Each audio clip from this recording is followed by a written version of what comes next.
Le bunker de la mafia locale de Jakarta est situé dans une charmante résidence réputée impénétrable. Le SWAT est envoyé pour les déloger lors d'un assaut qui va se faire à l'aube. Ils s'aperçoivent rapido qu'ils ont mangé une doublette et qu'ils sont tombés dans un traquenard de motherfucker. Le combat pour la survie peut commencer. Je ne renie pas le cinéma hollywoodien, ni même aucun cinéma, j'aime tous les cinémas. Mais je dois admettre que les films de la dernière décennie en matière d'action, et c'est à désirer. Et plus grand chose à se mettre sous la dent, j'y croyais plus. Les actionneurs étaient à l'arrêt, en état de mort cérébrale. Il n'y avait plus qu'à débrancher la machine, mais Gareth Evans et une team de guerriers venus d'Asie du Sud-Est sont arrivés sans crier égard et nous ont mis des droites dans la gueule. The Raid, c'est tout ça. Quand ce film est arrivé, ça a été de suite un ovni incontournable. Il a débarqué tel un preux chevalier sanguinaire pour sauver le cinéma d'action qui était foutu, mais foutu. Et ce film a pris la planète entière. La mise en scène de Gareth Evans est au service d'un casting enragé de la tatane dans la bouche, comme j'en ai rarement vu. L'action urbaine et martiale, bien sûr, c'est aussi. Jackie Chan, un peu plus loin. Jean-Claude Van Damme. Est-ce que je dis Steven Seagal? Le magnifique Donnie Yen. Mais là, franchement, Iko Uwais et ses potes sont les derniers dragons de la baston, qui débarquent avec tellement de fraîcheur. Un pur kiff. Ce film était déjà sorti en Asie, 1 an auparavant. Les Américains l'avaient vu. Beaucoup de journalistes se spécialisaient et vendus comme une révolution. Je demandais à voir. Petite bande-annonce a débarqué, mon pote. Elle te met des baffes. Mais il fallait voir l'ensemble. Et comme un bon socios de la salle de cinéma, j'y suis allé par tradition le vendredi soir. Que c'est un film de genre.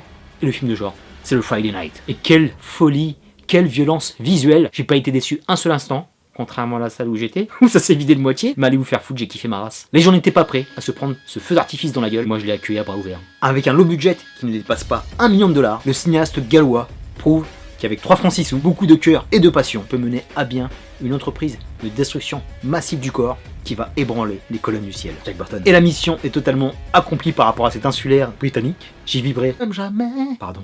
Et avec ce film, Gareth Evans a opté pour une mise en scène sur le fil du rasoir, une mise en scène de sauvage. Dans un premier temps, tous les éléments techniques qui font un bon film te paraissent secondaires, comme le cadrage ou la colorimétrie, mais c'est pour que son œuvre soit encore plus immersive et encore plus viscérale, parce que mon pote là, on t'attrape les tripes, les viscères, on t'étrangle, on a une réale qui est épurée, qui est sèche, qui est précise, et tous les effets t'éclatent encore plus à la gueule. Ça punch de partout, il y a des plans séquences, des caméras à l'épaule épileptiques, les angles de vue sont multiples et variés, et ça plonge le spectateur dans le cœur de l'action. Et c'est ça qu'on aime. Et au niveau du scénar, le mec s'est pas encombré. Simplicité, efficacité, c'est minimaliste, mais ça va droit au but. Il a présenté le héros comme il le fallait. On a vu qu'il avait une cellule familiale, on a vu qu'il était attaché à sa femme et à son bébé qui va arriver, Inch'Allah. Et pas besoin de plus pour te dire qu'on va être dans les basques de Iko Uwais.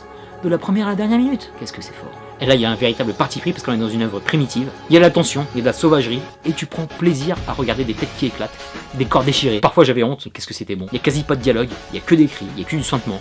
C'est un film de survie, c'est aussi un film d'horreur, et une pression, mon pote. Tu vois que les mecs sont acculés, tu vois que les ennemis sont nombreux, et ils sont monstrueux. Parce qu'ils ont juste une présence physique, il n'y a pas d'explication de texte, et c'est le postulat qu'on veut dans un film d'action, pas besoin de littérature. Il y a une maîtrise totale du plancher silat, des arts martiaux, des Indonésiens, des coups de corps à corps. Les mecs sont des combattants professionnels, chorégraphiés au millimètre, ça va tellement vite. L'impression de te faire tabasser sur ton siège. Les coups sont d'une violence inouïe. Mon pote, ça fait tellement mal que je me pose des questions sur Gareth. Le mec, il a l'air torturé du cerveau. Tu vois la suite de sa carrière. Ce film a éclaté à l'international. Son casting a été renommé. Ils ont joué dans Star Wars. Ils ont tous jumpé dans une autre sphère, la sphère des stars, du cinéma d'action. Gareth Evans a frappé fort parce qu'en fait, il a donné une touch à tout ce cinéma indonésien, au cinéma d'Asie du Sud-Est. Et c'est là qu'on reconnaît la patte d'un auteur, mon pote. Sa série arrive cette année, à ne pas louper. Ce film a marqué mon année 2012, il a donné un peu le là avec ce qui va se passer après, avec Banshee et John Wick. Il a tout simplement révolutionné l'action dans cette décennie. Et les enflures, ils ont ringardisé tout le monde, parce qu'ils ont tué leurs homologues asiates qui essaient de sortir du lot avec Handback, mais ça n'a pas marché, je te parle même pas des States quoi. Les FF, les EuropaCorp, enterrés, disparus. Pour conclure sur The Raid, un film de l'amour tripant, généreux, l'engagement physique total de ses acteurs comme de son réalisateur, un grand spectacle avec un rythme haletant, de l'action comme on leur demande, avec de la rage, de la sueur, des larmes et du sang. On est scotché, on jubile. Ce film est un petit miracle, une petite merveille que je n'attendais plus. Et c'est aussi un putain de vrai classique. Si t'es pas d'accord avec moi, viens de taper. Terminus pour The Raid, je te dis à très bientôt pour de prochaines vidéos. D'ici là, porte-toi bien, reste confiné, reste à la maison. Mate The Raid 1, 2 et tous les autres films indonésiens. Magnifique école. Est-ce que tu as vu The Raid? Est-ce que tu as kiffé? Est-ce que tu veux qu'on parle du 2? Je te fais plein de gros bisous. Je t'envoie magnifique. Peace and love.